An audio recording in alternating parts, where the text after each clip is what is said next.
భారత సుప్రీంకోర్టు 1973లో కేశానంద భారతి కేసులో తీర్పులు ఇచ్చినప్పుడు సుప్రీంకోర్టు ప్రధాన న్యాయమూర్తిగా పనిచేసినటువంటి జస్టిస్ ఎస్ఎల్ సిక్రీ ఈ హక్కును మన రాజ్యాంగానికి ఆత్మ వంటిగా వర్ణించినారు. వాస్తవంగా రాజ్యాంగం యొక్క ప్రవేశికను ఆత్మ వంటిగా వర్ణించిన వ్యక్తి ఠాకూర్ దాస్ భార్గవ. కాగా ఈ 19 అధికారుల ద్వారా ప్రసాదించబడిన స్వాతంత్ర్యాలు, అదేవిధంగా స్వాతంత్ర హక్కు ఏదైతే ఉందో దీని భారత రాజ్యాంగానికి ఆత్మ వంటిదిగా వర్ణించినటువంటి వ్యక్తి జస్టిస్ ఎస్ఎం సిక్రీ. సో ప్రపంచంలో వ్యక్తి యొక్క స్వేచ్ఛా స్వాతంత్ర్యాల కోసం అనేక ఉద్యమాలు నడిచినవి. ప్రపంచంలో అనేక దేశాలలో నడిపినటువంటి ఉద్యమాల ఫలితంగానే ఇవాళ అనేక దేశాలు స్వేచ్ఛా స్వాతంత్ర వాయువులను తీసుకున్నాయి. సుమారు 200 సంవత్సరాల పాటు బ్రిటిష్ ప్రభుత్వ పరిపాలనలో మధ్యన మనకు ఈ స్వేచ్ఛా స్వాతంత్రాల యొక్క ప్రాధాన్యత ఏదో మనకు తెలుసు. అందువల్ల మన రాజ్యాంగ నిర్మాతలు దాని ప్రాధాన్యతను గుర్తించి భారత రాజ్యాంగంలో ఈ స్వాతంత్ర హక్కును పొందుపరుస్తున్నారు. వాస్తవంగా స్వేచ్ఛ అంటే ఏమిటి, స్వేచ్ఛ అనేది అర్థం ఏమిటి? చాలా సందర్భాల్లో మనం నాకు స్వేచ్ఛ లేదా అని చెప్పి మాట్లాడుతున్నాం. అసలు స్వేచ్ఛ అంటే స్వేచ్ఛ అనగా అర్థం ఏమిటి? అధికారం. ఇంకా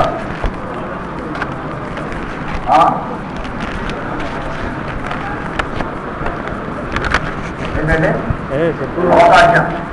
హక్కుల గురించిగా నేను అడిగేది. హక్కు అయితే అవకాశం, అధికారం అనేది కరెక్టే, కానీ నేను అడిగేది స్వేచ్ఛ అనగా ఆలోచన, ఆరాధన, విజ్ఞానం, నమ్మకం. సార్ చెప్పేది స్వేచ్ఛగా చెప్పొచ్చు. ఎవరైనా స్వేచ్ఛగా తిరస్కరిస్తున్నాం సార్. ఆలోచన, ఆరాధన, విజ్ఞానం ప్రకారం ఎలాంటి వస్తువులు కనుక్కోవడం. ఇష్ట ప్రకారం కనుక్కోవటం అంటే దాంట్లో ఒరిజినల్గా దాని ఉద్దేశం ఉండాలి. What you mean by Liberty అంటే స్వేచ్ఛ అంటే దేనికోసం స్వేచ్ఛ అవసరం అని దాని అర్థం. వ్యక్తి డెవలప్ కావడానికి, వ్యక్తి అభివృద్ధిని సాధించడానికి స్వేచ్ఛ అవసరం, అంతేనా?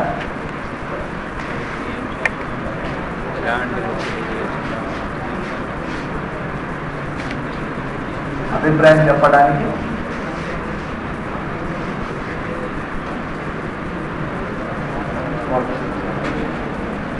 ఒక వ్యక్తి తన అభిప్రాయం చెప్పడానికి అవకాశం రావటమే స్వేచ్ఛ, అంతేనా?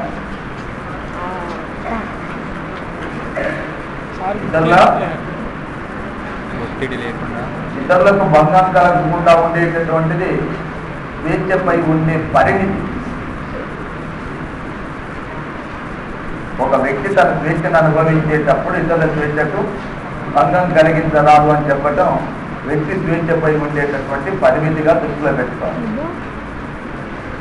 స్వేచ్ఛ అంటే కండిషన్. చెప్పు చెప్పు నా చెప్పు ఎందుకు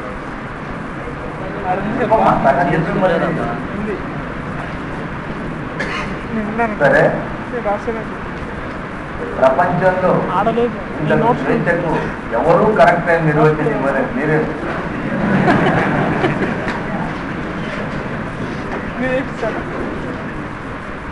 మీరు ఎవరు ఇవ్వలేదు స్వేచ్ఛకు.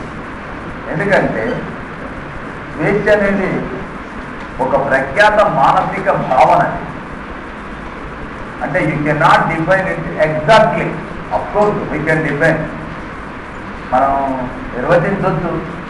బట్ థింగ్ ఏంటంటే అది ఎగ్జాక్ట్గా నిర్వచించలేము అనేది ఆలోచన. ఎందుకని అంటే మనందరం అనేక రకాల పబ్లిక్ ఎగ్జామ్స్ రాస్తున్నాం. 10th class, intermediate, degree, class PG, ఉంది, క్లాస్ తర్వాత అనేక రకాల ఎగ్జామ్స్ ఉన్నాయి. బీటెక్ చాలా మంది రకరకాల ఎగ్జామ్స్ రాస్తున్నారు. ఎగ్జామ్స్ 2 నెలలు ఉన్నాయనగా మన యొక్క ఆలోచనలో అంటే మనం ఎలా ఫీల్ అవుతాం. 2 నెలలు ఉన్నాయి exams, annual exam, final exam. 1 నెల రోజులు ఉందన్నప్పుడు ఎలా ఫీల్ అవుతాం? ఏమవుతాం సార్? 15 రోజులు ఉందనగా ఎలా ఫీల్ అవుతాం? వారం రోజులు ఉంటే ఎలా ఉంటాం? రేపే ఎగ్జామ్ అన్నప్పుడు ఎలా ఫీల్ అవుతాం? ఇక ఎగ్జామ్ వెళ్ళే ముందు ఎగ్జామ్ హాల్లోకి ఎంటర్ అయ్యేటప్పుడు మనం ఎలా ఫీల్ అవుతాం? First exam. అయితే ఇలా ఈ టెన్షన్ ఫీల్ అయినటువంటి మనము మొదటి ఎగ్జామ్ కంప్లీట్ అయిపోయింది, 2వ ఎగ్జామ్ అయింది, 3 అయింది, 4, 5, 6 ఫైనల్ ఎగ్జామ్ కంప్లీట్ అయిపోయిన తర్వాత ఎగ్జామ్ అయిపోయి బయటికి అడుగు పెట్టేటప్పుడు అమ్మాయి ఎగ్జామ్స్ అయిపోయినవి అన్నప్పుడు మన మనసులో వచ్చేటటువంటి భావనకు ఎవరైనా రాస్తే మీరు స్వేచ్ఛకు నిర్వచనం ఇచ్చినట్టే లెక్క. రాయగలుగుతామా? రాయలేదు. అందుకోసమే అది ఒక ప్రఖ్యాత మానసిక భావన అని దాని అలా వదిలేదేమో, ఎగ్జాక్ట్గా చెప్పలేదు. నిర్వచించలేమంటే మీరు అందరూ చెప్పిన నిర్వచనాలు ఆల్మోస్ట్ స్వేచ్ఛకు అందరూ ఇచ్చిన నిర్వచనాలు. ఇతరుల స్వేచ్ఛకు భంగం కలిగించరాదని చెప్పిన, ఒక వ్యక్తి తనకు నచ్చిన విధంగా జీవించవచ్చును అని చెప్పిన, లేక ఒక వ్యక్తి అభివృద్ధిని సాధించడం కోసం ఉద్దేశించబడినని చెప్పి ఇవన్నీ తప్పేం కాదు, ఇవన్నీ రైటే. ఒక్కొక్కరు ఒక్కొక్క రకమైన నిర్వచనాలు చేస్తున్నారు. ఈ చెప్పిన నిర్వచనాలలో ఒక ఇంపార్టెంట్ అయిన నిర్వచనం ఏంటంటే ఎస్జే లాస్కి చేసినటువంటి నిర్వచనాన్ని ఎక్కువ మంది పరిగణలోకి తీసుకుంటారు. ఈయన ఏమంటాడంటే ఎలాంటి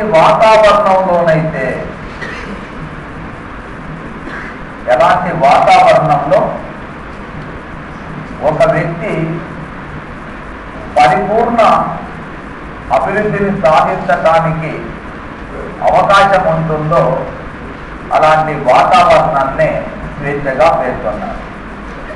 ఇది అందరు ఇచ్చినటువంటి నిర్వచనాలలో కొంత ఉత్తమమైనదిగా మారుతాం.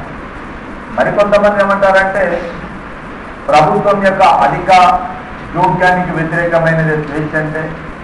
హెర్బర్ట్ స్పెన్సర్ ఇతరుల స్వేచ్ఛకు భంగం కలిగించకుండా ప్రతి వ్యక్తి తనకు నచ్చిన రీతిలో జీవించడానికి గల అవకాశమే స్వేచ్ఛ అని ఇట్లా ఒక్కొక్కరు ఒక్కొక్క రకమైన నిర్వచనాన్ని ఇచ్చినారు. కానీ ఈ నిర్వచనాలలో ఈ హెచ్జే లాస్కి చేసిన నిర్వచనమే ఇంపార్టెంట్ అయినగా భావిస్తాం. దాదాపుగా మన అంటే అందరూ చెప్పిన నిర్వచనాలలో కొంత ఎగ్జాక్ట్నెస్కి దగ్గరగా ఉండేటటువంటి అంశంగా పేర్కొంటాం. అయితే ఈ స్వేచ్ఛ యొక్క ప్రాధాన్యతను గురించి మాత్రం అనేక మంది దీనిపైన వ్యాఖ్యలు చేసిన సందర్భాలు ఉన్నాయి. Of course, you cannot eat and drink the liberty. Of course, you cannot eat and drink the liberty. But it is very essential for a human being. అంటే ఒక వ్యక్తి స్వేచ్ఛను తినలేకపోవచ్చు, తాగలేకపోవచ్చు. కానీ వ్యక్తి యొక్క జీవనానికి మాత్రం అత్యంత ఆవశ్యకమైనదని చెప్పి వర్ణించినారు. మనిషి స్వేచ్ఛను కోరుకుంటాడు. స్వేచ్ఛ లేని జీవితం కర్మాగారంతో సమానం అంటాడు మ్యాజిన్. స్వేచ్ఛ లేకపోతే ఈ స్వేచ్ఛని నువ్వు ఎందుకు ఎగ్జాక్ట్గా చెప్పలేవు అంటే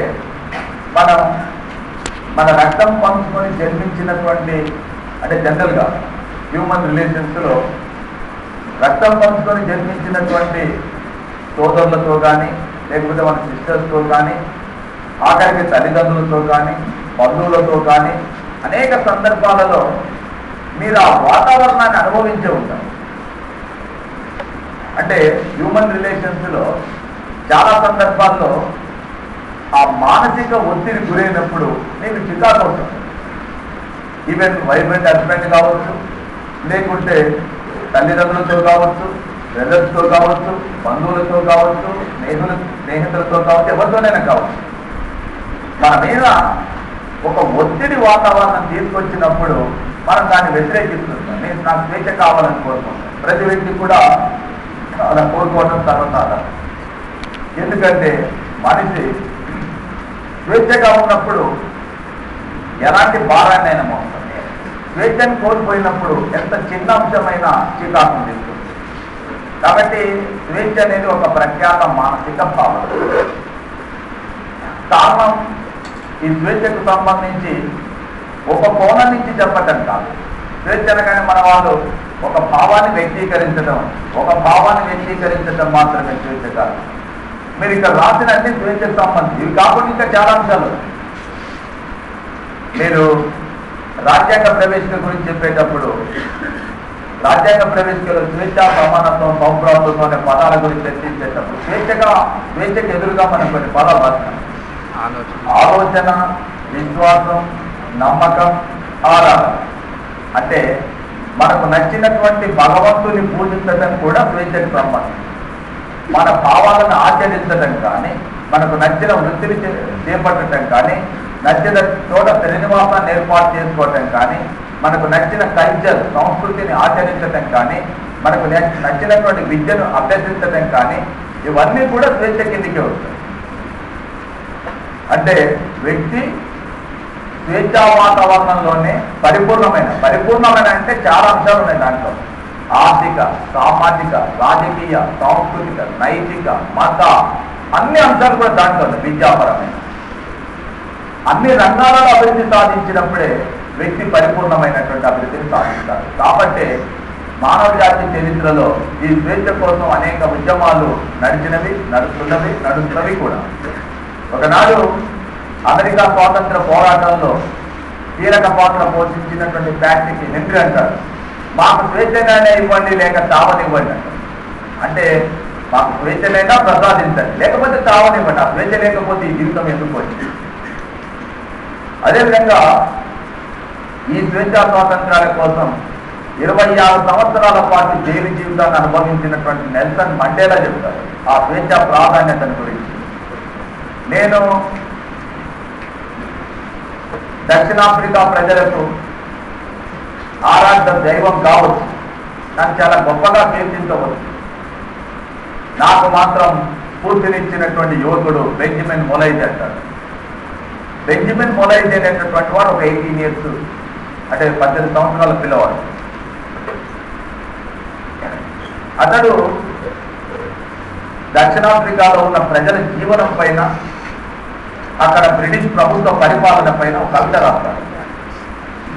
దానిపైన రాజద్రోహం అనేటటువంటి నేరాన్ని మోసి అతన్ని ఉరిశిక్ష వేస్తాడు.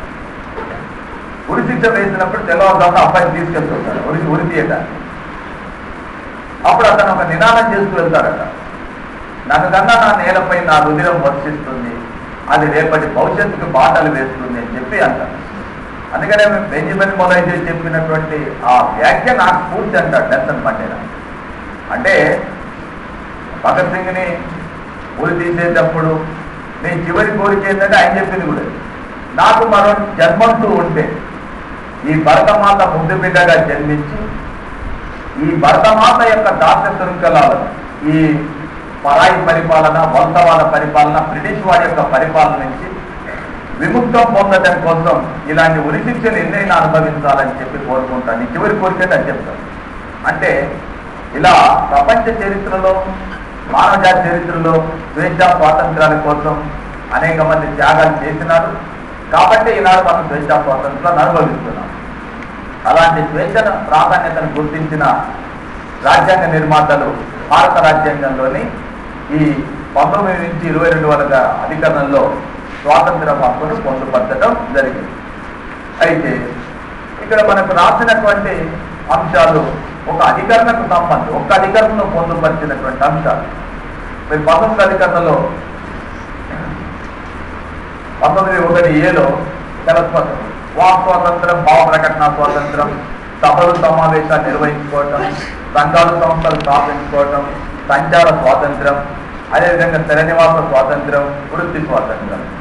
యాక్చువల్గా ఇందులో 7 ఉండేది.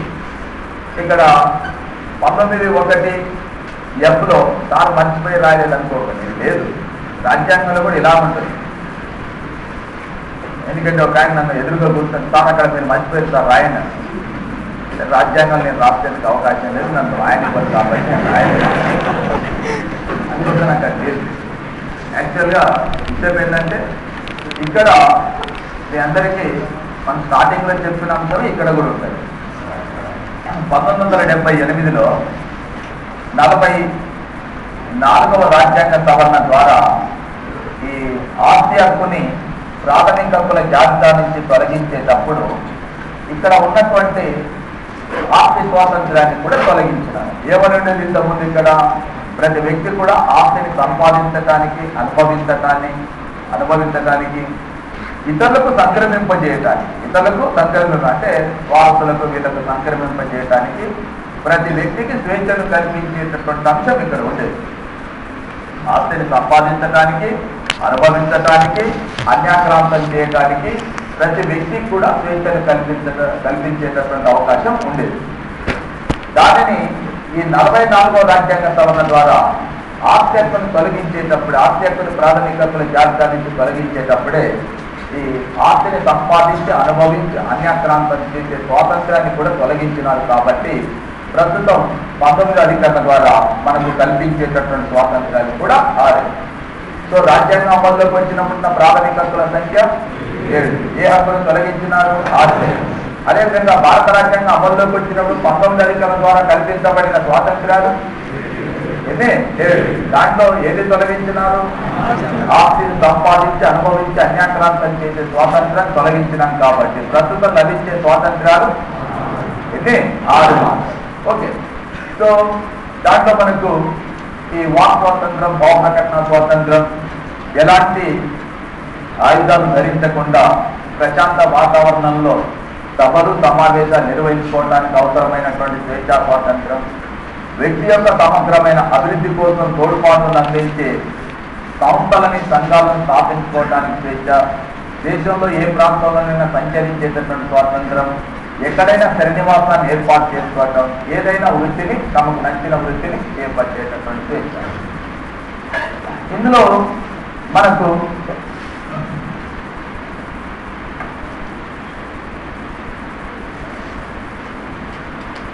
వాక్ స్వాతంత్రం, భావ ప్రకటన స్వాతంత్రం.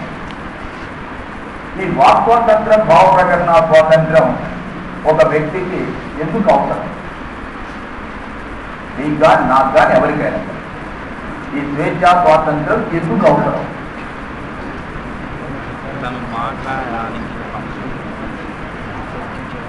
అందరికీ ఉంది, నీకుంది, నాకుంది, అందరికీ ఉంది. వాక్ స్వాతంత్రం మాట్లాడుతుంది. కాబట్టి తమ భావాలని చాలా కొత్త విషయం, నేనే రాసినాను. దీన్ని ఈ వాక్ స్వాతంత్రం, భావ ప్రకటన స్వాతంత్రాన్ని ఎందుకు ఉపయోగిస్తాం? దేనికోసం ఇది ఉద్దేశించబడింది? దీనివల్ల వచ్చే ప్రయోజనం ఏంటి? అది నేను అడిగాను. అంటే నేను భావాలను వ్యక్తీకరించేది స్వాతంత్రమే, కానీ ఎందుకు? నాకు జరిగిన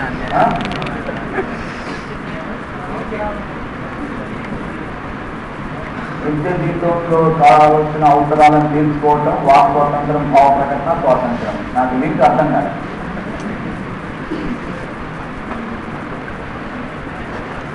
అన్యాయం జరిగింది, ఎవరైనా దాని గురించి మాట్లాడాలంటే నీకు హక్కు ఉండాలి కదా. చెప్పు, మైకి పంచుకుంటుంటే మైక్ ఉండాలి.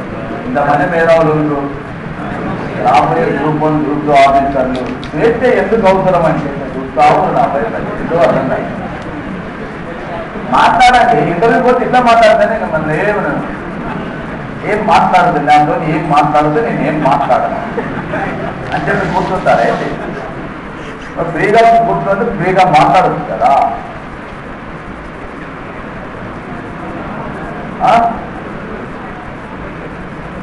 ప్రభుత్వ విధి విధానాల గురించి ప్రశ్నించడం, ఇంకా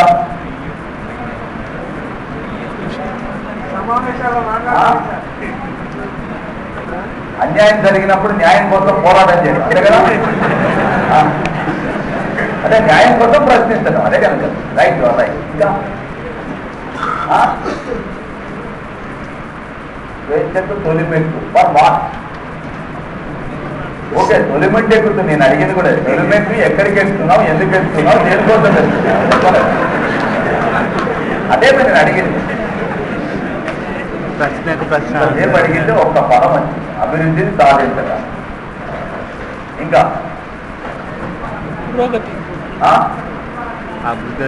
అంతిమ లక్ష్యాన్ని చేరుకోవటం.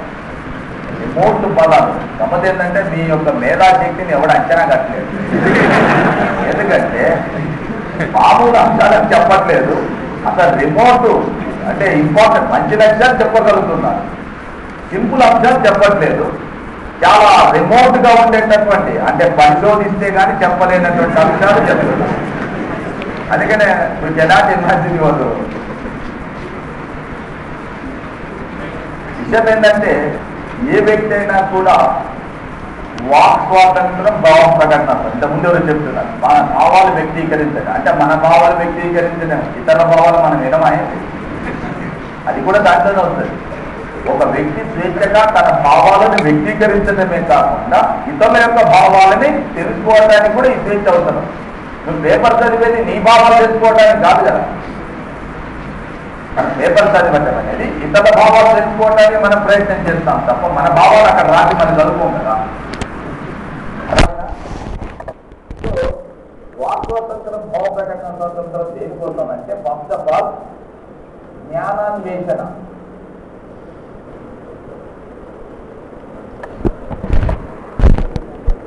పరిశోధనలు చేయడానికి,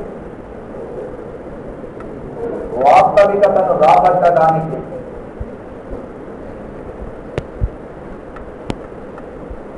సామాజిక మార్పును సాధించడానికి, ఔన్నత్యాన్ని సాధించడానికి. చెప్తున్నా చెప్పారు కదా ఇక్కడ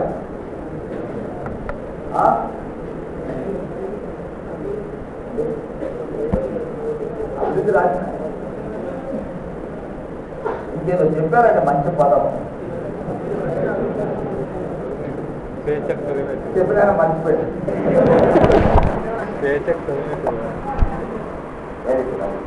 అంతిమ లక్ష్యాన్ని చేరుకోవడం.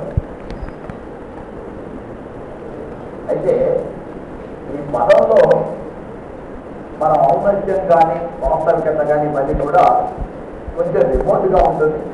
అయినప్పుడు ఇది ఒక అంశం. జ్ఞానాన్వేషణ చేయాలన్నా, పరిశోధన చేయాలన్నా, వాస్తవికతను రాబట్టాలన్నా, సామాజిక మార్పును సాధించాలన్నా, ఔన్నత్యాన్ని సాధించాలన్నా, అభివృద్ధిని సాధించాలన్నా, అంతిమ లక్ష్యాన్ని సాధించాలన్నా ప్రతి వ్యక్తికి కూడా ఈ వాక్ స్వాతంత్రం, భావ ప్రకటన స్వాతంత్రం అవసరం. ప్రపంచంలో మనం చూసేది, మన కంటికి కనిపించేది మొత్తం వాస్తవికతను కాకపోవచ్చు. ఈ ప్రపంచానికి మూలమైనటువంటి వాస్తవిక జ్ఞానాన్ని పరిశోధించాలి, శోధించాలి, పరిశోధించాల్సినటువంటి అవసరం. దూరంగా ఉండి చూసినప్పుడు ఆకాశం నేల కలిసినట్టుగా అనిపిస్తుంది, కానీ వాస్తవికం అది కాదు కదా. అదేవిధంగా దూరంగా ఉండి చూసినప్పుడు కొండల మొత్తం నునుపుగా ఉన్నట్టుగా అనిపిస్తుంది, కొండల దగ్గరికి వెళ్ళినప్పుడు అనేక లోయలు ఇవన్నీ ఉంటాయి. అలాగే ఈ ప్రపంచం అంటే ఈ భూమి తన చుట్టూ తాను తిరుగుతుంది. దీనికి కారణం ఏంటి అంటే ఎవరైనా వెనకాల ఉండి తిప్పుతున్నారా, దీని మూలం ఏంటి? అదేవిధంగా ఈ ప్రపంచం వెనకాల ఏదైనా ఒక శక్తి, అతీతమైన శక్తి ఉందా అంటే మనం పెట్టుకున్న పేరు భగవంతుడు ఉందా అంటే 20వ శతాబ్దంలో మేటి శాస్త్రవేత్త అయినటువంటి ఆల్బర్ట్ ఐన్స్టీన్ లాంటి వారు కూడా I don't know but there is a power అంటే ఈ ప్రపంచం వెనకాల, యూనివర్స్ వెనకాల ఒక అతీతమైన శక్తి మాత్రం ఉందని నేను నమ్ముతున్నాను. కాబట్టి ఉన్నదా లేదా ఇలాంటి అనేక రకాలైనటువంటి అంశాలు. భూమి గుండ్రంగా ఉందని చెప్పినందుకు శాస్త్రవేత్తలను రాళ్లతో కొట్టి చంపింది ఈ ప్రపంచం. అలాంటి పరిశోధన చేసేటప్పుడు కూడా అవసరం. అలాగే క్లోనింగ్ చేస్తున్నారు, మనం మీ అందరికీ తెలుసు. కానీ మరి మానవుని యొక్క క్లోనింగ్ చేయగానే ఏ దేశమైనా అనుమతించిందంటే ఎప్పుడు ఏ దేశం కూడా అనుమతించదు. అంటే వ్యక్తి యొక్క పరిశోధనల పైన కూడా చేయాలంటే కూడా మీకు అలాంటి అవకాశం ఉండాలి. మీ అందరికీ చార్లెస్ డార్విన్ యొక్క జీవ పరిణామ సిద్ధాంతాన్ని గురించి తెలుసు. కానీ చార్లెస్ డార్విన్ యొక్క జీవ పరిణామ సిద్ధాంతాన్ని క్రైస్తవ ఆలోచన పనులు ఒప్పుకోరు. చాలా దేశాల్లో ఈ సిద్ధాంతం తిరస్కరించబడి, ఎందుకంటే బైబిల్లో ఉన్న మొదటి వాక్యమే ఆదియందు భూమి శూన్యంగా ఉండండి. అలాంటి దాన్ని ఈ సృష్టికర్త ఎలా సృష్టించబడింది, ఏ విధమైనటువంటి అంశం పైన కూడా అనేక రకాలైనటువంటి పరిశోధనలు జరుగుతూనే ఉన్నాయి. హిరణ్యాక్షుడు, హిరణ్యకశిపుడు ఇద్దరు కూడా గొడవ పడ్డప్పుడు హిరణ్యాక్షుడట భూమిని దాపదున్నట్టు చుట్టి తన సంఖలో పెట్టుకున్నాడు. దాపదున్నట్టు చుట్టి సంఖలో పెట్టుకున్నాడు. ఈయనెక్కడ నిలబడ్డాడని పెద్ద డౌట్. అందువల్ల ఇలా చాలా సమస్యలు అంటే అంశాలు మనకు తెలిసినటువంటి అంశాన్ని తెలుసుకుంటూ పోతుంటాం. కానీ వాస్తవంలో వీటి వెనకాల ఉండేటటువంటి వాస్తవాలు ఏంటో తెలియదు. ఇరాన్లో నమ్మకం ఉంది. ఈ చంద్రుల్లో కనిపించేటటువంటి మచ్చ ఏదైతే ఉందో అది మహమ్మద్ ప్రవక్త యొక్క దూత లేదా మహమ్మద్ ప్రవక్త యొక్క ప్రతిరూపమైనటువంటి ఆయతుల్లా ఖొమేనీ యొక్క ఆ ఫోటో అని, ఆ పొడవైనది ఆయన యొక్క గడ్డం అని చెప్పి నమ్మి చాలా పూజలు చేస్తారు. పూజలంటే ఇవన్నీ. అయితే దీన్ని ఒక పరిచయం కవి విమర్శించినాడు. 1969లో నేను ఆలోచిస్తాను అనేవాడు అక్కడికి వెళ్ళాడు. వెళ్ళి అక్కడ ఉన్న కొంత మట్టి ఇవన్నీ తీసుకొని వచ్చినాడు కాబట్టి మీరు ఇక్కడ నమ్మకం తప్పు అని చెప్తే ఆ పరిచయం కవి యొక్క కళ్ళు పీకేసింది. అంటే వాస్తవికతను తెలుసుకునేటటువంటి క్రమంలో, పరిశోధన చేసేటటువంటి క్రమంలో ప్రతి వ్యక్తి తన యొక్క అభిప్రాయాలను వ్యక్తీకరించడమే కాకుండా ఇతరుల యొక్క అభిప్రాయాలను తెలుసుకునేటటువంటి అవకాశం కూడా కల్పింపబడాలి. చాలా గమ్మత్తైన అంశాలు. భారత రాజ్యాంగంలో సామ్యవాదం అనే పదం చూస్తాం మనం. కానీ భారతదేశంలో చాలా కాలం వరకు కమ్యూనిస్టు సిద్ధాంతాన్ని, ఆ సాహిత్యాన్ని భారతదేశంలో నిషేధించడం జరిగింది. నువ్వు ఒకవైపు దేశం సామ్యవాదాన్ని సాధించాలంటావు, మరొకవైపున సామ్యవాద సిద్ధాంతానికి సంబంధించిన సాహిత్యం నిషేధించబడిన సందర్భాలు. అందువలన మీకు సాహిత్యంలో కావచ్చు, పరిశోధన రంగంలో కావచ్చు, ఇతర ఎక్కడైనా కూడా వ్యక్తులు తమ యొక్క అభిప్రాయాలని స్వేచ్ఛగా వ్యక్తీకరించాలని కోరుకునే దేనికోసం అంటే ఈ ప్రపంచానికి మూలమైనటువంటి జ్ఞానం ఏమిటి, మానవుని యొక్క అంతిమ లక్ష్యం ఏమిటి, ఇది దేనికోసం మన ప్రయత్నం చేస్తున్నాం, మన జీవిత లక్ష్యం ఏమిటి అని.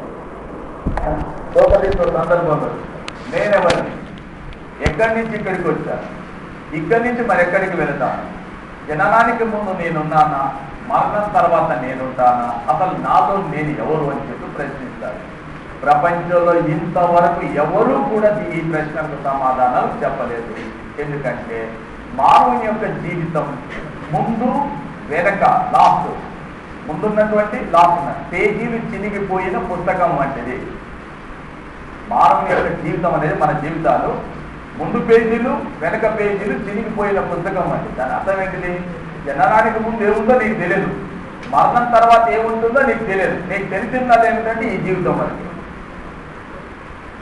అందువలన ఆ అంశాలపైన పరిశోధనలు జరిగినాయి, జరుగుతున్నాయి. ఇవన్నీ జరగాలన్నా లేక నాటి రాజకీయం నుంచి నేటి రాకెట్ దాకా మానవుడు అభివృద్ధిని సాధించాలన్నా కూడా ఈ వాక్ స్వాతంత్రం, భావ ప్రకటన స్వాతంత్రం అనేది అత్యంత కీలకమైనటువంటిదిగా పేర్కొంటున్నారు. సో ఇక్కడ రాసినటువంటి అంతిమ లక్ష్యం వీటిని సాధించాలంటే ఈ స్వేచ్ఛా స్వాతంత్రాలు ఉండాలి. మరి ఈ లక్ష్యాలు, ఈ స్వేచ్ఛా స్వాతంత్రాలు సాధించాలంటే వీటికి అవసరమైనటువంటి మార్గాలు ఏమిటి, సాధనాలు ఏమిటి?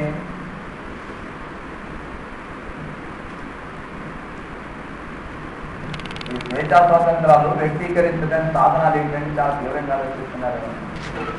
ఏముంటాయి? పత్రికలు, టీవీ, రేడియో, సినిమా, వెబ్సైట్లు, స్మార్ట్ ఫోన్లు,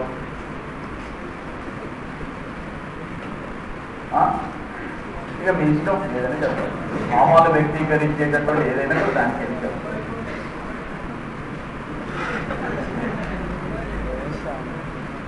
సెల్ ఫోన్ రాయలేదంటే ఏవైనా భావాలను వ్యక్తీకరించేటటువంటి అంశాలన్నీ కూడా దీనికి ఎందుకు వస్తాయి. గ్రంథాలు, మామూలుగా కరపత్రికలు, గ్రంథాలు, ఇవన్నీ కూడా దీనికి ఎందుకు వస్తాయి, ఏవైనా కావచ్చు. అయితే మానవుడు తన భావాలను వ్యక్తీకరించాలన్నా, ఇతర భావాలు తెలుసుకోవాలన్నా కూడా అతనికి వాక్ స్వాతంత్రం, భావ ప్రకటన స్వాతంత్రం అవసరం. ఈ వాక్ స్వాతంత్రం, భావ ప్రకటన స్వాతంత్రంతో ఒక ఉన్నతమైన లక్ష్యాలు సాధించడం కోసం కృషి చేస్తాడు. ఆ సాధించడం కోసం చేసేటటువంటి కృషిలో ఈ స్వేచ్ఛా స్వాతంత్రాలు వ్యక్తీకరించడానికి ఈ సాధనాలు అవసరం. అయితే ఈ సాధనాలకు స్వాతంత్రం కల్పిస్తేనే దేనికి కూడా స్వాతంత్రం ఉంటుంది, భావకథకి. ఈ సాధనాలకు స్వాతంత్రం లేకపోయినా, వీటికి స్వేచ్ఛ లేకపోయినా కూడా మానవుని యొక్క భావకథన స్వేచ్ఛ స్వాతంత్రాలకు కూడా అవకాశం ఉండదు. ఇప్పుడు మనం 1919లో రౌలర్ చట్టం వచ్చింది. రౌలర్ చట్టం వచ్చినప్పుడు రౌలర్ చట్టంలో రాయబడిన అంశాలు ఏంటివి అంటే, బ్రిటిష్ ప్రభుత్వాన్ని తప్పు చేసినా ఒప్పు చేసినా విమర్శించకూడదు, బ్రిటిష్ ప్రభుత్వానికి వ్యతిరేకంగా సభలు సమావేశాలు జరపకూడదు, ప్రదర్శనలు చేయరాదు, బ్రిటిష్ ప్రభుత్వాన్ని విమర్శిస్తూ పత్రికల్లో వార్తలు రాయకూడదు. అంటే బ్రిటిష్ ప్రభుత్వ పరిపాలనకు సంబంధించిన ఎలాంటి లోపాలు ఉన్నా కూడా వాటిని మనం విమర్శించకూడదు. అంటే ఇక్కడ అర్థం ఏంటిది, మనం విమర్శించడానికి, మన భావాలు వ్యక్తీకరించడానికి అవసరమైనటువంటి సాధనాలు ఏవైతున్నాయో వాటికి స్వేచ్ఛ లేదు. వాటికి స్వేచ్ఛ లేదంటే మనకు కూడా స్వేచ్ఛ కల్పించడానికి అవకాశం లేదు. కాబట్టి వీటికి స్వేచ్ఛా స్వాతంత్రాలు అవసరం. అయితే వీటికి స్వేచ్ఛా స్వాతంత్రాలు కల్పించేటప్పుడు వాటి యొక్క ఇష్టానికి వాటిని వదిలేయవచ్చునా, ఇది సమస్య. భారతదేశానికి కాశ్మీరు తలమానికం, కాశ్మీర్కు శ్రీనగర్ హృదయం వంటిది, శ్రీనగర్కు లాల్ చౌక్ అనేటటువంటిది గుండె వంటిది. శ్రీనగర్లో లాల్ చౌక్ అనేది చాలా ప్రసిద్ధి పొందిన ప్రాంతం. ఈ ప్రాంతంలో ఒకడొక పోస్టర్ వేస్తున్నారు, ఏమని, హిందుస్థాన్ కే కోనే కోనే మే కిसी ने की माँ का दूध पिए तो यहाँ के జెండా లహరా के जा सकते. భారతదేశంలో ఏ మూలనైనా సరే తల్లిపాలు తాగిన వాడు ఎవడైనా ఉంటే ఇక్కడికి వచ్చి మీ జాతీయ జెండాను ఎగరేసి వెళ్ళండి అని చెప్పి రాస్తున్నారు పోస్టర్. ఇప్పుడు వాస్తవంగా అతను ఏమంటున్నాడు, నా వాక్ స్వాతంత్రాన్ని, నా భావ ప్రకటన స్వాతంత్రాన్ని నేను వినియోగించుకుంటున్నానని చెప్పి చెప్తున్నాను. ఇలాంటి టైంలో ఆ వ్యక్తి యొక్క స్వేచ్ఛ స్వాతంత్రాల పైన మరి పరిమితులు విధించాల్సి ఉంటుందా, పరిమితులు విధించాల్సిన అవసరం లేదనేది ఇక్కడ సమస్య. వ్యక్తి యొక్క స్వేచ్ఛా స్వాతంత్రాలు అనేవి అపరిమితమైనవా, పరిమితమైనవా? ఏ పరిమితులు, ఎలాంటి పరిమితులు అంటే, వ్యక్తి యొక్క స్వేచ్ఛా స్వాతంత్రాల పైన ఒకటి చట్టబద్ధమైనటువంటి పరిమితులు. ఈ చట్టబద్ధమైనటువంటి పరిమితుల్లో కూడా హేతుబద్ధత ఉండాలి. అంటే హేతుబద్ధమైనటువంటి పరిమితులు మాత్రమే విధించాల్సి ఉంటుంది. చట్టబద్ధంగా పరిమితులు విధించాలి, దాంట్లో హేతుబద్ధత ఉండాలి. అంటే కారణంతో కూడుకున్నటువంటి రీజనబుల్ రిస్ట్రిక్షన్. దానినే చెప్తారు సందర్భంగా, restricted Liberty is the real Liberty. పరిమితులతో కూడిన స్వేచ్ఛ నిజమైన స్వేచ్ఛ అంటారు. అంటే ఇక్కడ పరిమితులు ఎవరు విధించాలి? ప్రభుత్వమే విధిస్తుంది. ఎందుకంటే ప్రభుత్వమే చట్టాలు చేస్తుంది కాబట్టి. ఎవరు విధిస్తారు? ప్రభుత్వం. ఏ విధమైన పరిమితులు? చట్టబద్ధమైన పరిమితులు ఏముండాలి? హేతుబద్ధత ఉండాలి. చట్టబద్ధమైన పరిమితులు, హేతుబద్ధమైన పరిమితులు ప్రభుత్వం అసలు ఎందుకు విధించాలి అంటే, ఒక వ్యక్తి తన స్వేచ్ఛా స్వాతంత్రాన్ని వినియోగించేటప్పుడు, వ్యక్తి స్వేచ్ఛా స్వాతంత్రాన్ని వినియోగించుకునేటప్పుడు సామాజిక ప్రయోజనానికి భంగం కలిగించరాదు. సామాజిక ప్రయోజనం అంటే ఇతరుల స్వేచ్ఛా స్వాతంత్రం. నేను నా స్వేచ్ఛను వినియోగించేటప్పుడు, నేను నా స్వేచ్ఛను అనుభవించేటప్పుడు ఇతరుల స్వేచ్ఛకు భంగం కలిగించరాదు. ఇంగ్లీష్లో you can swing your teacher as you like. You can sing your teacher as you like. It can go to the until the nose of the opposite person, but it should not touch it. నీ చేతిలో ఉన్న teacher తిప్పేటప్పుడు ఎదుటి వాటి ముక్కు కొంతవరకైనా వెళ్ళొచ్చు, కానీ అతని ముక్కు తాకరాదు. అంటే అర్థం ఏంటిది? అప్పుడు అతని స్వేచ్ఛ దెబ్బతింది. అంటే ఏ వ్యక్తి అయినా కూడా తన స్వేచ్ఛా స్వాతంత్రాలను అనుభవించేటప్పుడు ఇతరుల యొక్క స్వేచ్ఛా స్వాతంత్రాలకు భంగం కలిగించరాదు. ఇందులో హేతుబద్ధత ఉన్నదా అనిపిస్తుందా లేదనిపిస్తుంది. ఏ వ్యక్తి అయినా తన స్వేచ్ఛా స్వాతంత్రాన్ని అనుభవించేటప్పుడు ఇతరుల స్వేచ్ఛా స్వాతంత్రాలకు భంగం కలిగించరాదు అనేటటువంటి అంశము రీజనబుల్ హేతుబద్ధత కారణంతో కూడుకున్నటువంటి పరిమితి కనిపిస్తుందా, ఏం పరిమితి లేదా కారణంతో కూడుకున్నటువంటి పరిమితి. అయితే ఆ కారణంతో కూడుకున్న పరిమితి ఎవరు విధిస్తారు చెప్పండి. ఇక రాజండి ఎవరు? ప్రభుత్వం. ప్రభుత్వం ఏ విధంగా విధిస్తుంది? చట్టబద్ధంగా. ఆ చట్టబద్ధంగా విధించబడిన పరిమితులు ఏముండాలి? హేతుబద్ధం. ఎందుకు హేతుబద్ధమైన పరిమితులు ఉండాలంటే వ్యక్తి స్వేచ్ఛా స్వాతంత్రాన్ని సామాజిక ప్రయోజనాన్ని ఈ రెండింటిని కూడా సమన్వయం చేయాల్సిన బాధ్యత ప్రభుత్వం పైన ఉంటుంది. కాబట్టి మనల్ని పరిపాలించేది ప్రభుత్వం. మనల్ని పరిపాలించేటటువంటి ప్రభుత్వం స్వేచ్ఛా స్వాతంత్రాలని కాపాడాలి, సంరక్షించాలి, అందరి స్వేచ్ఛా స్వాతంత్రాలు కల్పించాలి. ఒక వ్యక్తి మితిమీద స్వేచ్ఛను అనుభవించినప్పుడు ఇతరుల స్వేచ్ఛా స్వాతంత్రాలకు భంగం కలగకూడదు. అప్పుడు ప్రభుత్వం తన పరిమితులు విధిస్తుంది. ఎలా? నాకు చిరంజీవి అంటే చాలా ఇష్టము, చిరంజీవి యొక్క పాటలు అంటే చాలా ఇష్టము. మధ్యరాత్రి 1:30 ఆ టైంలో యాంగ్ లీడర్ పాటలు ఫుల్ సౌండ్ పెట్టేసి బయట వచ్చి కూర్చొని పైచాచిక ఆనందాన్ని అనుభవిస్తున్నాను.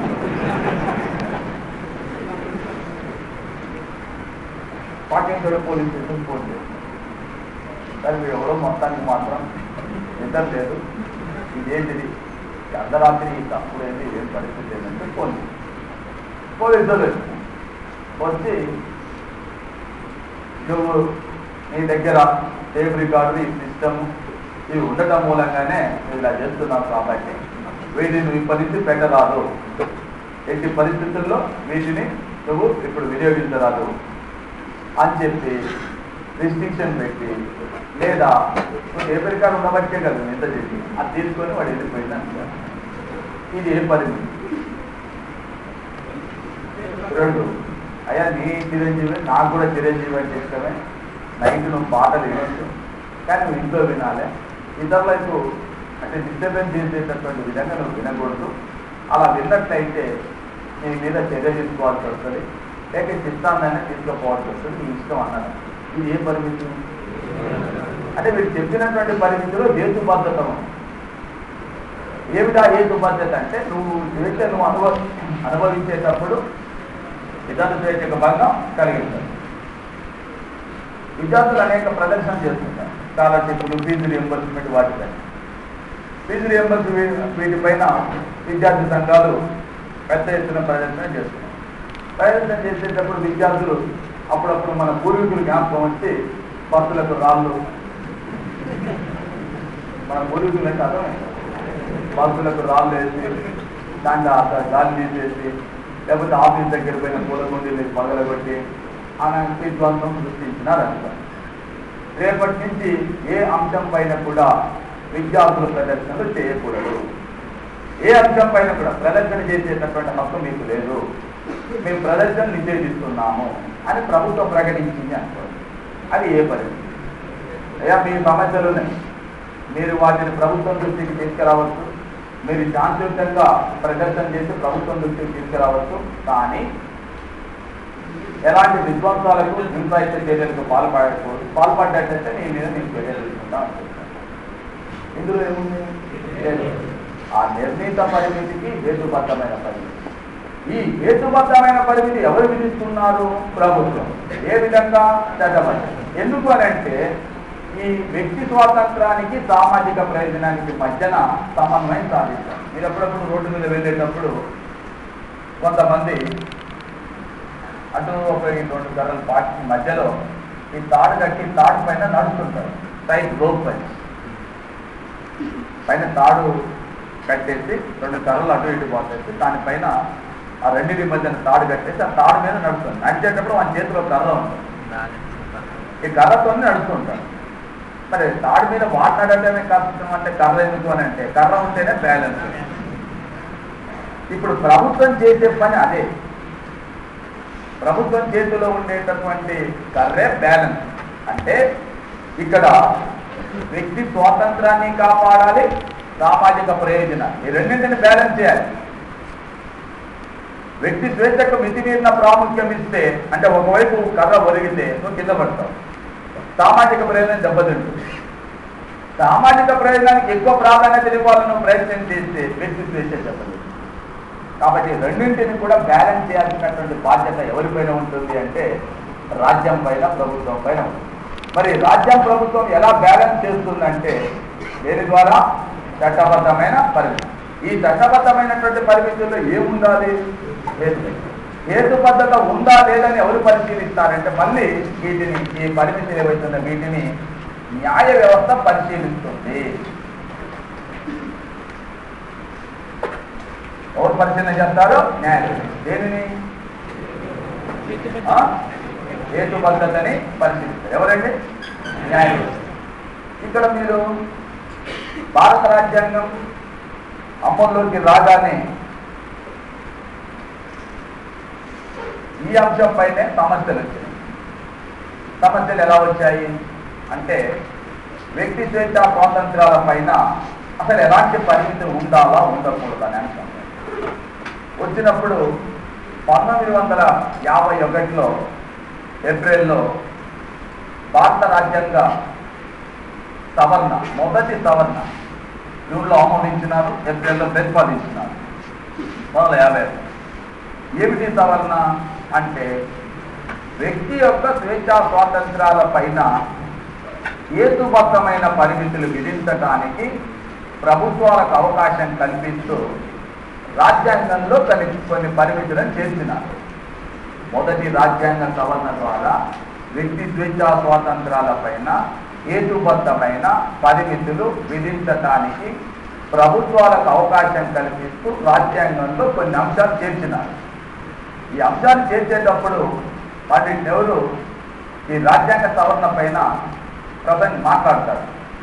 మాట్లాడేటప్పుడు అంటారు, according to Indian constitution, as far as Indian constitution is concern today, according to constitution, even a person provocates another person to kill anybody is not at all a crime because he is enjoying his personal liberty.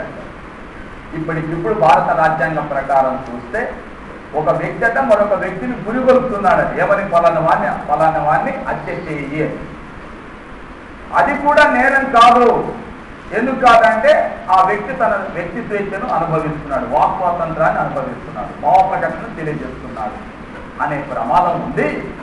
అందువలన వ్యక్తి యొక్క స్వేచ్ఛా స్వాతంత్రాల పైన పరిమితులు విధించక తప్పదు అని చెప్తూ మొదటి రాజ్యాంగ సవరణ ద్వారా 19(2) అనేటటువంటి క్లాజుని భారత రాజ్యాంగంలో చేర్చడం జరిగింది.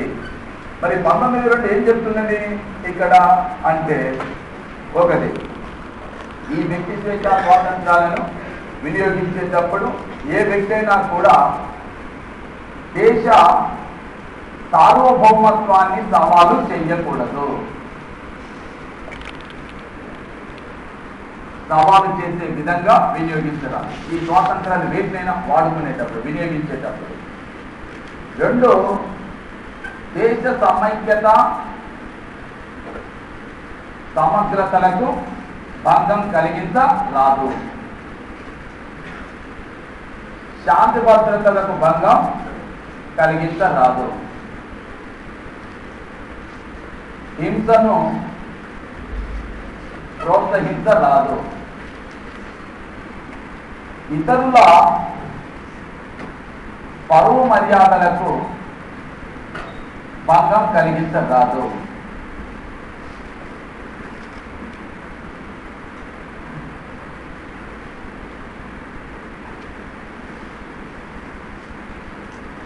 వ్యక్తి యొక్క నైతికతకు, విలువలకు భంగం కలిగించరాదు. కోర్టు ధిక్కరణకు పాల్పడే విధంగా వినియోగించరాదు. ఇతర దేశాలతో గల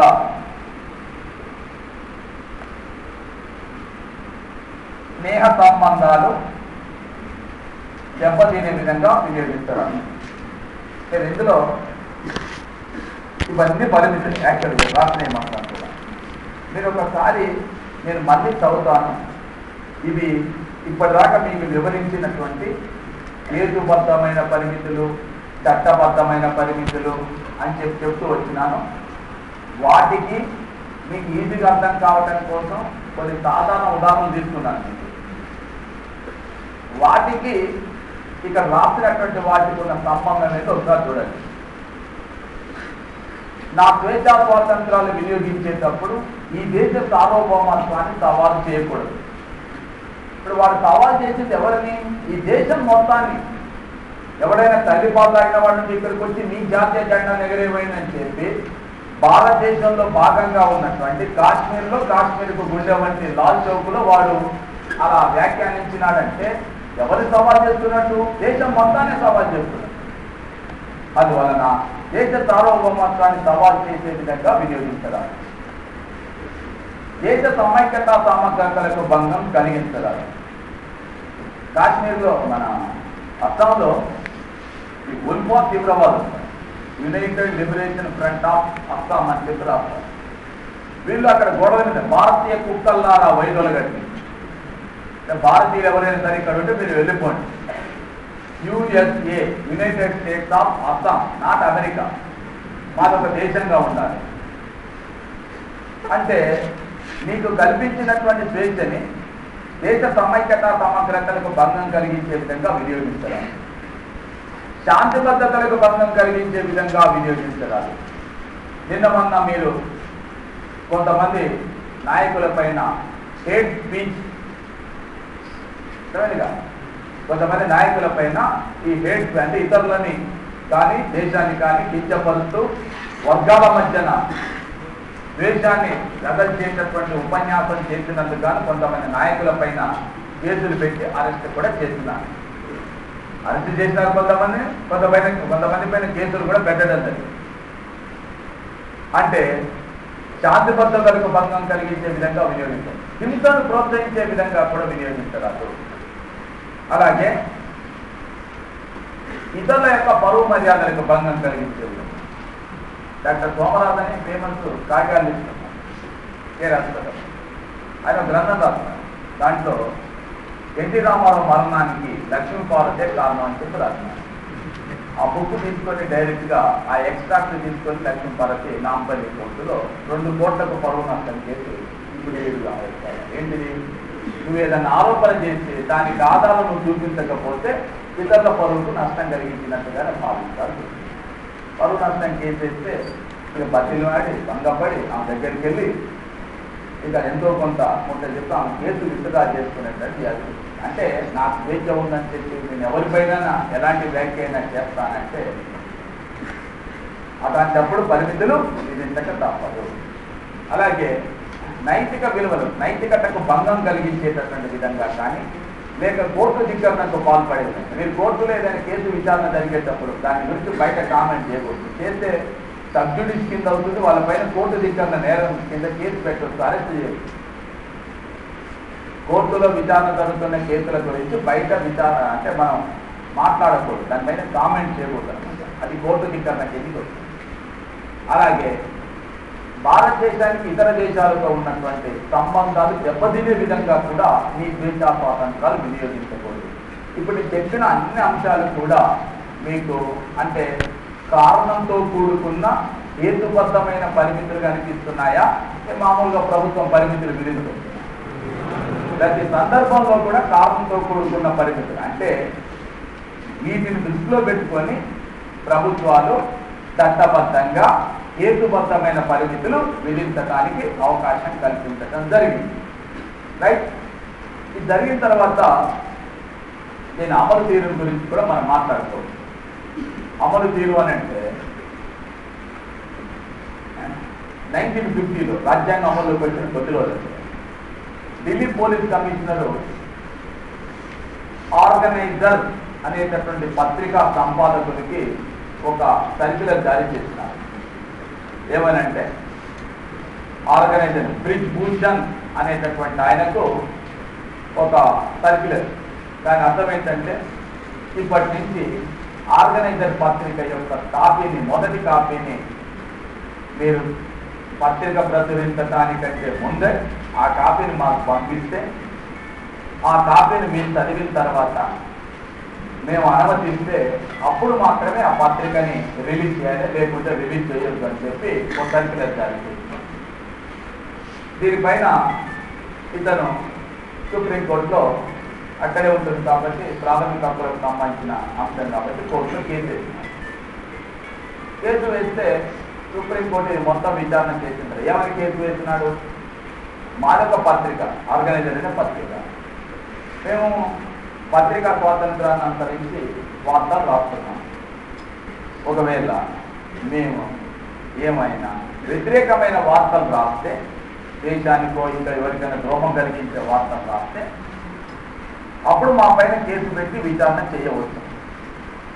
కానీ మేము పత్రిక ప్రచురించడానికంటే ముందు పోలీసులు దాన్ని అధ్యయనం చేస్తారు, వారు అనుమతిస్తేనే పత్రికను ప్రచురించాలని చెప్తే ఇప్పుడు పత్రికను ప్రచురించకపోవడం అనేది పత్రికా స్వేచ్ఛనా పోలీసుల స్వేచ్ఛనా అంటే ఇది పత్రికా స్వేచ్ఛ స్వాతంత్రాలకు విరుద్ధం కాబట్టి ఈ సర్క్యులర్ని కొట్టివేయండి.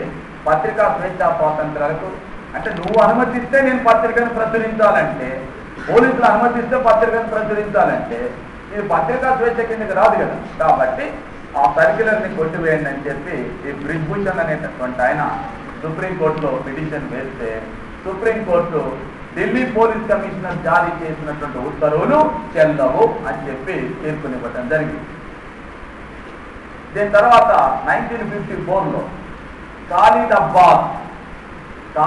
Abbas versus Union of India మధ్యన ఒక వ్యాజ్యం జరిగింది. ఇతని వాదన ఏంటంటే ఇతను ఒక సినిమా ప్రొడ్యూసర్, ఒక సినిమాని తీసినారు.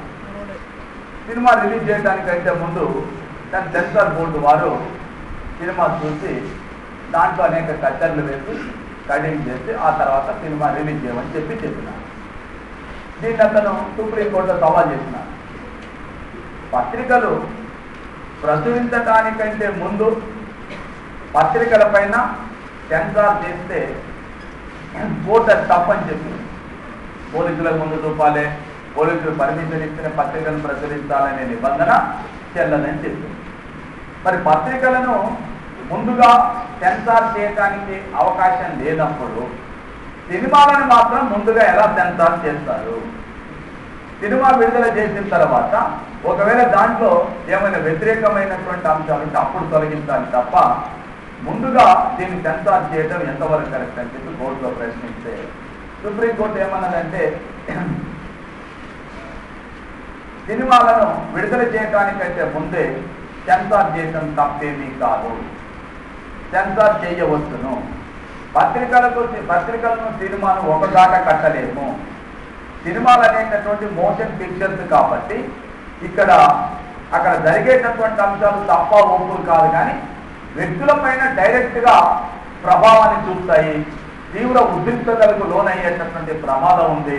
కాబట్టి కళ్ళ ముందు జరుగుతున్నట్టుగా కనిపిస్తుంది కాబట్టి అతడు వీటి పట్ల ఒకవేళ ఇందులో వ్యతిరేకమైన అంశాలు, భావోద్రేకాలకు సంబంధించినటువంటి అంశాలు, మతాల మధ్య కులాల మధ్య ఏమైనా అంశాలు ఉంటే ఇవి వెంటనే ప్రభావం చూస్తాయి. కాబట్టి సినిమాలను విడుదల చేయడానికంటే ముందే సెన్సార్ చేయడం తప్పేమీ కాదు అని చెప్పి కోర్టు పేర్కొనడం జరిగింది.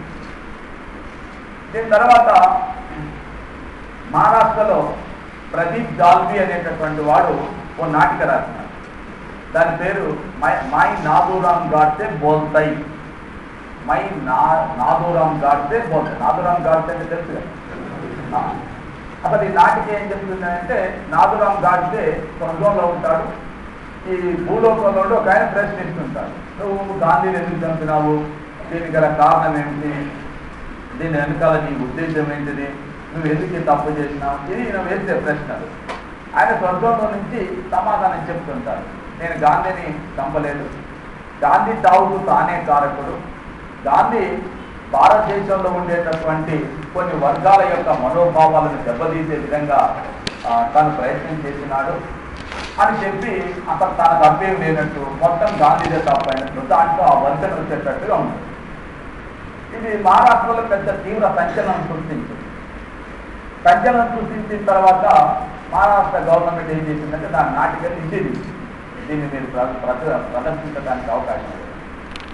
ఈయన బాంబే కోర్టులో కేసు వేసినారు. ఇది భావ ప్రకటన స్వేచ్ఛకు వ్యతిరేకమైనది, వాక్ స్వాతంత్రానికి వ్యతిరేకమైనది, మరి టోటల్గా ప్రాథమిక హక్కులకు వ్యతిరేకమైన స్వేచ్ఛ కాబట్టి నా నాటికను ప్రదర్శించడానికి అవకాశం కల్పించాలని చెప్పి కోర్టుకు వెళ్ళినారు. మహారాష్ట్ర హైకోర్టులో కేసు వేస్తే మహారాష్ట్ర హైకోర్టు దీన్ని నిషేధించింది. మంచి పని చేసింది ప్రభుత్వం. ఈయన ఏం చేసినాడు?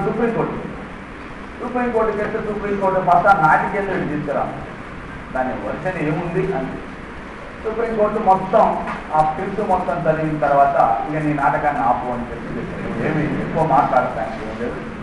భారత జాతి మొత్తం కూడా చాలా గొప్పగా పేర్కొనేటటువంటి వ్యక్తిని దేశద్రోహిగా చిత్రించే ప్రయత్నం చేస్తున్నావు కాబట్టి ఈ నాటకాన్ని నిలిపివేయడంలో తప్పేమీ లేదని చెప్పి కోర్టు చేసింది. నేను ఇక్కడ అనుకూల వ్యతిరేక అన్ని అంశాలు మీ దృష్టికి తీసుకొస్తాను. నువ్వు పరిమితులు విధించినంత మాత్రాన, హేతుబద్ధమైన పరిమితులు విధించినంత మాత్రాన కోర్టు అన్నిటినీ సమర్థించదు, అలా అని చెప్పి అన్నిటినీ వ్యతిరేకించదు కూడా. అన్నిటినీ సమర్థించదు, అన్నిటినీ వ్యతిరేకించదు. ఉదాహరణకి 2002 పూర్వం ముందు, దానికంటే ముందు 2002 కంటే ముందు జాతీయ జెండాను ఎగరవేసేటప్పుడు ఓ ఎమ్మెల్యేనో, ఒక ఎంపీనో, ఒక మంత్రినో, ఒక ప్రభుత్వ అధికారో, ఒక సర్పంచ్, ఒక మండలాధ్యక్షుడు హోదాలో ఉన్నటువంటి వ్యక్తులు మాత్రమే ఎగరవేసే అవకాశం ఉంది. 2002లో నవీన్ జిందాల్ అనేటటువంటి వాడు కోర్టులో కేసు వేసినాడు. భారత రాజ్యాంగంలో ప్రాథమిక విధుల్లో ఒక అంశం ఉంది, జాతీయ జెండాను, జాతీయ గీతాన్ని, భారత రాజ్యాంగాన్ని గౌరవించాలని ఉంది. జాతీయ జెండాను గౌరవించేటటువంటి స్వేచ్ఛ ఒక సామాన్యమైన పౌరునికి ఉండదా? తన జెండాను ఎగరవేసి దాన్ని గొప్పగా కీర్తించుకొని ఇది నా జాతీయ జెండా అని చెప్పి ఫీల్ అయ్యేటటువంటి అవకాశం ఒక వ్యక్తికి ఉండదా?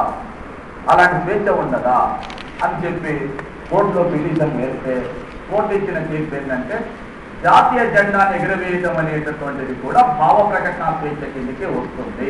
2008లో ఇది క్వశ్చన్, గ్రూప్ 2లో క్వశ్చన్ ఇది 2008లో. ఏంటి ఈ క్రింది వాటిలో ఏ కేసులో భారత సుప్రీంకోర్టు జాతీయ జెండాను ఎగరవేయడాన్ని భావ ప్రకటన స్వేచ్ఛగా భావించాలని పేర్కొన్నది అని చెప్పి సుప్రీంకోర్టు ఏ కేసులో తీర్పించిందని చెప్పి మీరందరూ మంచి కథ వింటున్నారు, హాయిగా ఉందనడం కోసం చెప్పటంటే మీకు స్టార్టింగ్లోనే చెప్పినాను. ప్రాథమిక హక్కుల గురించి చెప్పేటప్పుడు ప్రాథమిక హక్కుల చరిత్ర, ప్రాథమిక హక్కుల్లో ఉన్న అధికరణలు, అంశాలు, వాటి అమలు తీరు, అమలు సందర్భంగా వచ్చిన సమస్యలు, ఆ సమస్యల పరిష్కారాలు, మార్గాలు, వాటిపైన సుప్రీంకోర్టు ఇచ్చిన తీర్పులు, రాజ్యాంగ సభలు ఇవన్నీ కూడా మనకు అవసరమే.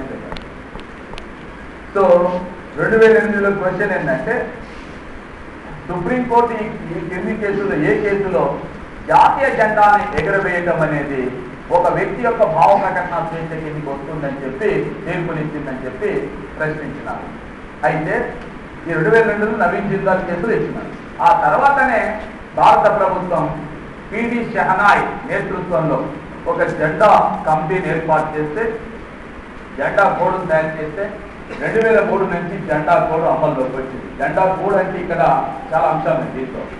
ఒకటి, జాతీయ జెండాను ఎగరవేసేటప్పుడు ఎప్పుడైనా కూడా ఏ వ్యక్తి అయినా కూడా జెండాను తిరిగేసి ఎగరేయకూడదు, చిరిగిన జెండాను ఎగరేయకూడదు, జెండాని సగానికి మాత్రం ఎగరేయకూడదు, జాతీయ జెండా కంటే పక్కన ఇంకా వేరే ఏ జెండా అనుకుంటే దాని జాతీయ జెండా కంటే పైకి ఎగరవేయకూడదు. అదేవిధంగా కేకులు ఇలాంటి వాటిపైన వేసి కట్ చేయకూడదు. చేసినట్లయితే సానియా మిర్జా, సచిన్ టెండూల్కర్ కూడా వదిలిపెట్టారు, కేసులు పెట్టారు డైరెక్ట్. అంటే ఈ జాతీయ జెండాను ఎగరవేసేటప్పుడు ఎలా వ్యవహరించాలో విషయాలు కోడ్ చెప్పినాం, కానీ ఎగరవేసే స్వేచ్ఛ మాత్రం ప్రతి వ్యక్తికి ఇవ్వటం జరిగింది. అదేవిధంగా భావ ప్రకటన వ్యక్తీకరించేటప్పుడు కొన్ని ఆసక్తికరమైనటువంటి ఇంట్రెస్టింగ్ కేసులు కూడా జరుగుతాయి. ఉదాహరణకి 1986లో ఒక కేరళ రాష్ట్రంలో ఒక సంఘటన జరిగింది. కేరళ రాష్ట్రంలో ఉండేటువంటి కేరళ రాష్ట్ర ప్రభుత్వం అన్ని స్కూళ్ళకు సర్క్యులర్ జారీ చేసింది. ఈ సర్క్యులర్ ఉద్దేశం ఏంటంటే పాఠశాలలు ప్రారంభించడానికంటే ముందు ప్రేయర్ జరగాలి తప్పనిసరిగా. ఈ ప్రేయర్ జరిగేటప్పుడు జాతీయ గీతాన్ని తప్పనిసరిగా పాడాలి అని చెప్పి సర్క్యులర్ ఇష్యూ చేశారు. సో అన్ని స్కూళ్ళకు కూడా సర్క్యులర్ వచ్చింది. అన్ని స్కూళ్ళలో కూడా జాతీయ గీతాన్ని ఆలపిస్తున్నారు. ఒక స్కూల్లో కొంతమంది విద్యార్థులు ఈ జాతీయ గీతాన్ని ఆలపించేటప్పుడు వస్తున్నారు, లైన్లో నిల్చుంటున్నారు, జాతీయ గీతం పాడటం లేదు. ఇది గమనించినటువంటి స్కూల్ యాజమాన్యం టీచర్స్ ఏం చేశారంటే వాళ్ళకి పిలిచారు, మీరు ఎందుకు జాతీయ గీతం పాడటం లేదు, మేము ప్రతిరోజు అబ్జర్వ్ చేస్తున్నామంటే వాళ్ళు చెప్పింది ఏంటంటే మా మత శాఖ మా మతపరమైన సాంప్రదాయాల ప్రకారం మేము మా మతపరమైన గీతాలు తప్ప ఏ గీతాలు కూడా పాడకూడదు అని మా శాఖ చెప్తున్నది, కాబట్టి మేము పాడటం లేదు. దీనిపైన స్కూల్ యాజమాన్యం ఏం చేసిందంటే వాళ్ళందరికీ నోటీస్ ఇచ్చింది, జాతీయ గీతం పాడనందుకు గాను మిమ్ములను పాఠశాల నుంచి ఎందుకు బహిష్కరించకూడదో కారణం చెప్పండి షోకాజ్ నోటీస్ ఇచ్చింది.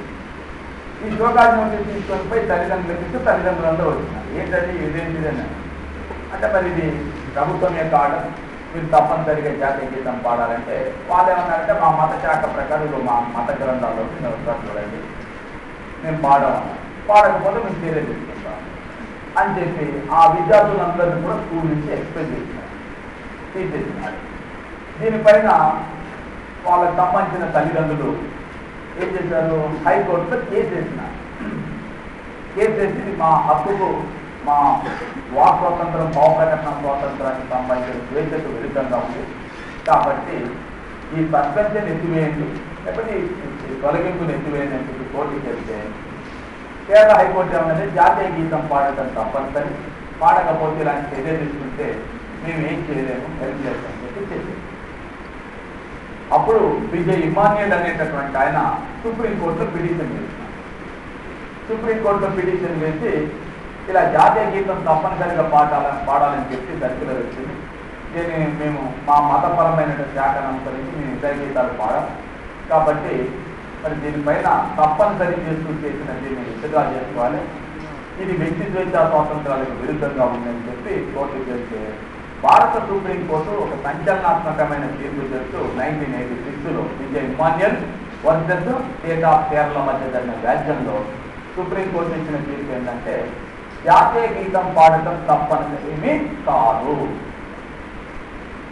జాతీయ గీతం పాడటం తప్పనిసరి కాదు అని చెప్పి పేర్కొంటూ 1986లో Vijay Emmanuel versus State of Kerala మధ్య జరిగిన వ్యాజ్యంలో సుప్రీంకోర్టు తీర్పు చెప్పింది. మనందరికీ వచ్చే డౌట్ ఏంటి, అసలు సుప్రీంకోర్టు ఇలాంటి తీర్పు ఎందుకు చెప్పింది అంటే వేటిని ఆధారం చేసుకొని సుప్రీంకోర్టు తీర్పు చెప్పింది అంటే సుప్రీంకోర్టు కొన్ని తన రూలింగ్లో అంటే తను ఇచ్చిన తీర్పులో కారణాలు చెప్పింది, నేను ఎందుకు ఈ తీర్పు చెప్తున్నానని కూడా చెప్పాను. సుప్రీంకోర్టు ఇచ్చిన తీర్పుల్లో పేర్కొనబడిన అంశాలు ఏంటంటే భారత రాజ్యాంగంలో ప్రాథమిక విధుల్లో కూడా రాయబడింది ఏంటంటే ప్రతి వ్యక్తి జాతీయ పతాకాన్ని, జాతీయ గీతాన్ని, రాజ్యాంగాన్ని గౌరవించాలి, పాడాలని లేదు. ఈ విద్యార్థులు రోజు వచ్చి లైన్లో నిల్చుంటున్నారు, జాతీయ గీతం కంప్లీట్ అయిపోయేంత వరకు లైన్లో నిల్చుంటున్నారంటే దాని అర్థం ఏంటిది, గౌరవిస్తున్నాం. నెంబర్ 1. నెంబర్ 2 ఏంటంటే మీ మత శాఖకు సంబంధించినటువంటి అంశాలలో ఎక్కడైనా ఇలాంటిది రాయబడి ఉందా మీరు చూపించండి అంటే వాళ్ళు చూపించినారు. జిహో శాఖకు సంబంధించినటువంటి దీంట్లో మీరు ఇతర ఈ గీతాలు తప్ప ఇతర ఏ గీతాలు కూడా పాడకూడదని ఇది 2వ అంశం. 3వ అంశం ఏంటంటే 1978లో Shrimati Maneka Gandhi versus Union of India మధ్యన ఒక కేసు నడిచింది. ఇది భారతదేశ ప్రాథమిక హక్కుల చరిత్రలో, భారత సుప్రీంకోర్టు యొక్క చరిత్రలో ఇది ఒక చారిత్రాత్మకమైన తీర్పు. Shrimati Maneka Gandhi versus Union of India 2008లో కూడా ఇది కూడా ప్రశ్న. భారత సుప్రీంకోర్టు ఏ కేసులో ఇచ్చిన తీర్పు ద్వారా ప్రాథమిక హక్కులను విస్తరించడానికి తోడ్పడింది 2008లో అంటున్న ప్రశ్న. So Maneka Gandhi versus Union of India మధ్య జరిగిన వ్యాజ్యంలో దీంట్లో సుప్రీంకోర్టు ఇచ్చినటువంటి తీర్పు ఏంటంటే ఒక వ్యక్తి ఏకాంతంగా ప్రశాంతంగా ఉండటం కూడా రైట్ టు ప్రైవసీ. అంటే ఒక వ్యక్తి ఏకాంతంగా ప్రశాంతంగా జీవించాలని కోరుకోవటం కూడా ప్రాథమిక హక్కుల్లో భాగంగా పరిగణించాలని చెప్పి సుప్రీంకోర్టు గతంలో తీర్పు చేసింది. అంటే ఈ వ్యక్తులు అక్కడికి వచ్చినటువంటి వ్యక్తులు ప్రశాంతంగా ఉండాలనుకుంటున్నారు. అతన్ని ఆ ఉండాలని కోరుకోవటం కూడా ప్రాథమిక హక్కుల్లో భాగం. ఇక చివరి అంశం ఏంటంటే జాతీయ గీతాన్ని గౌరవించడం అనేటటువంటిది, జాతీయ పతాకాన్ని గౌరవించడం అనేది ప్రాథమిక విధుల్లో ఉంది.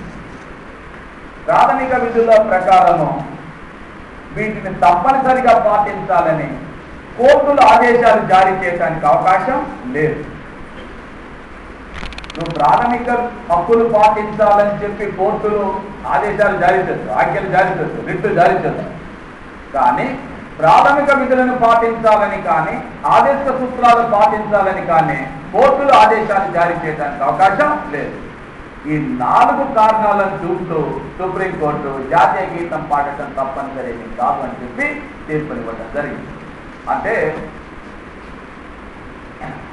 రాజ్యాంగం ప్రసాదించినటువంటి స్వేచ్ఛా స్వాతంత్రాలని అనుభవించేటప్పుడు, వాటిని పాటించేటప్పుడు వచ్చేటటువంటి సమస్యలను పరిష్కరించేటటువంటి సందర్భంలో న్యాయస్థానాలు కూడా తమ వంతు పాత్రని పోషిస్తాయి. వాస్తవంగా చెప్పాలంటే ఇంతకుముందు చెప్పినాం, వ్యక్తి స్వేచ్ఛా స్వాతంత్రానికి సామాజిక ప్రయోజనానికి మధ్యన సమన్వయాన్ని కుదుర్చాల్సిన బాధ్యత ప్రభుత్వం పైన ఉంటుంది. ఆ ప్రభుత్వం సమన్వయాన్ని కుదుర్చేందుకే హేతుబద్ధమైన పరిమితులు, చట్టబద్ధమైన పరిమితులు విధిస్తారు. అయితే ప్రభుత్వం విధించిన చట్టబద్ధమైన పరిమితుల్లో హేతుబద్ధత ఉందా లేదా, హేతుబద్ధంగా ఉందా, హేతు విరుద్ధంగా ఉందా అనే అంశాన్ని మాత్రం న్యాయ వ్యవస్థ పరిశీలించి తీర్పులు ఇవ్వడం జరిగింది.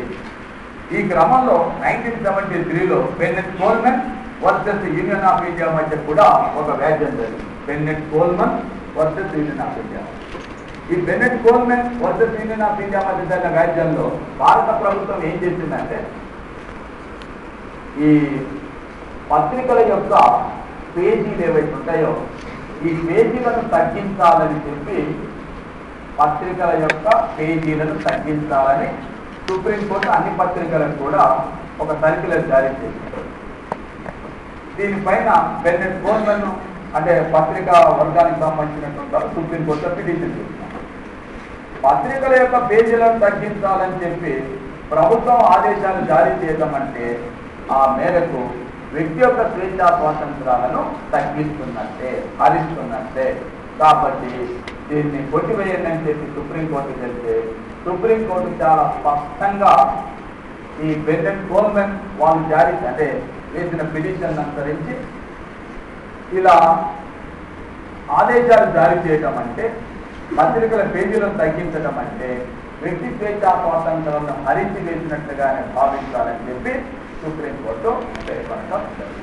ఓకే, ఈ సందర్భంలో ఒక 2 ఇంట్రెస్టింగ్ కేసుల గురించి కూడా మీకు రాసుకోవాలి. మీరు రాయని రాసుకుంటారు.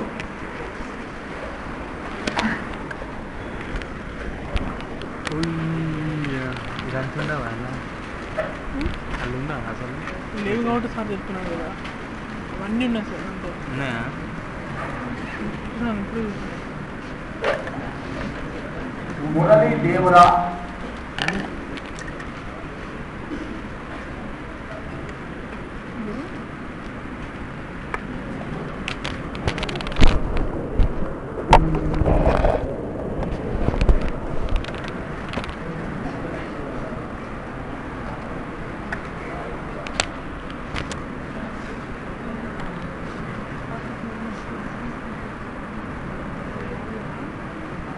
లేవంట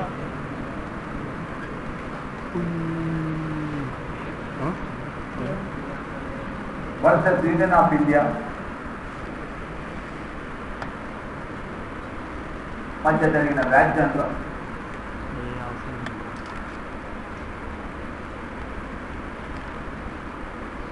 భారత సుప్రీంకోర్టు తీర్పునిస్తూ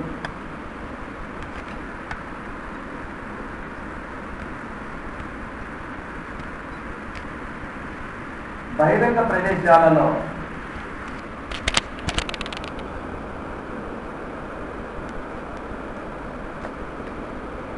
పొగ త్రాగడాన్ని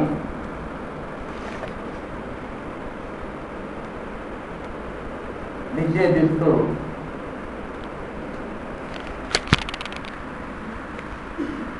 ప్రజా ప్రయోజనాల వ్యాజ్యాన్ని అనుసరించి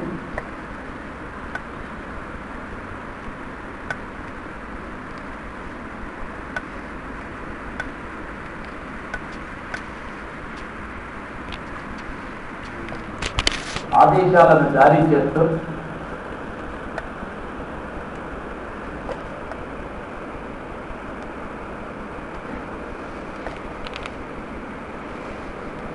వ్యక్తులు ఈ ఆదేశాన్ని పాటించేటట్లుగా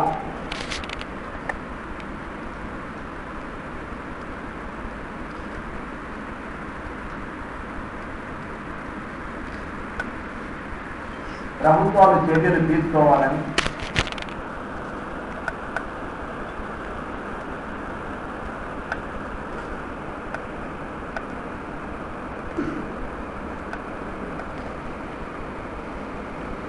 supreme court ఆదేశించినది.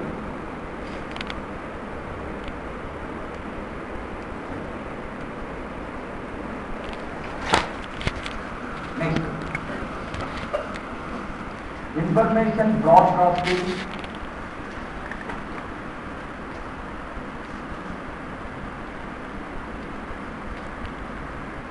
Secretary of India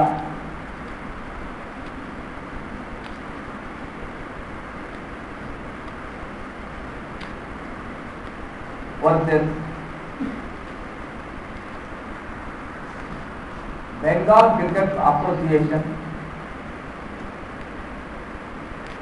cricket association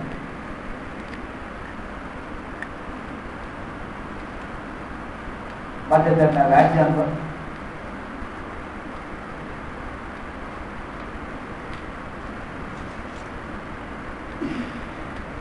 supreme court తీర్పునిస్తూ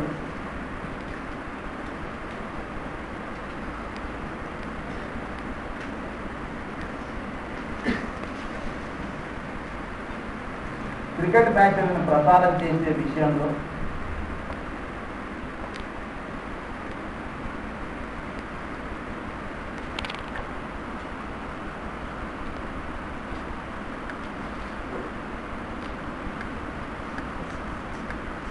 ప్రభుత్వం ఒక్కటే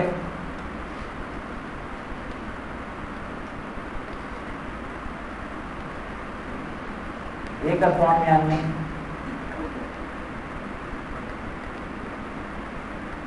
అనగా అధికారాన్ని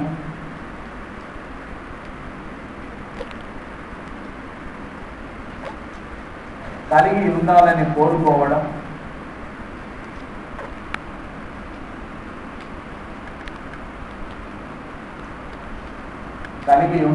కోరుకోవడం అనగా భావ ప్రకటన స్వేచ్ఛకు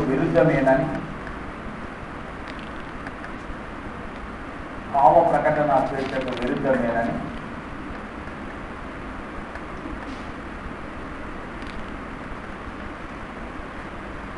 సుప్రీంకోర్టు పేర్కొన్నది.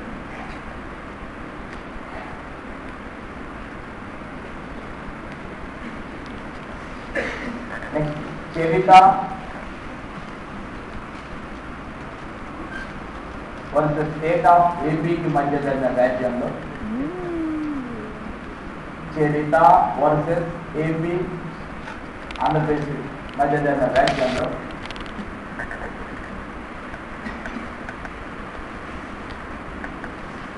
సుప్రీంకోర్టు తీర్పునిస్తూ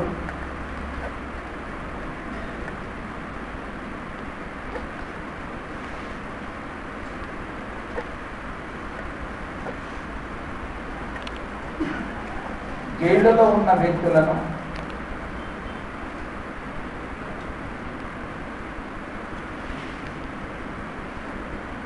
ఇష్టం వచ్చిన రీతిలో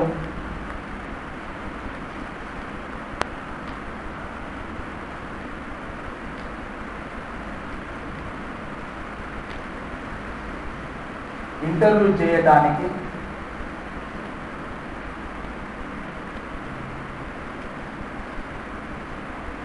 వాటిని ప్రసారం చేయడానికి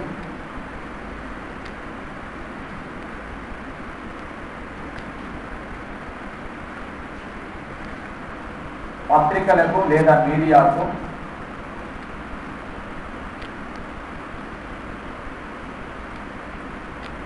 విశృంఖలమైన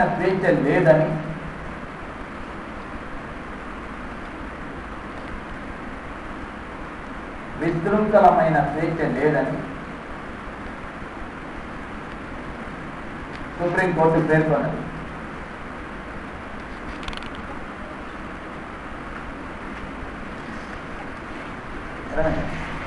రైట్.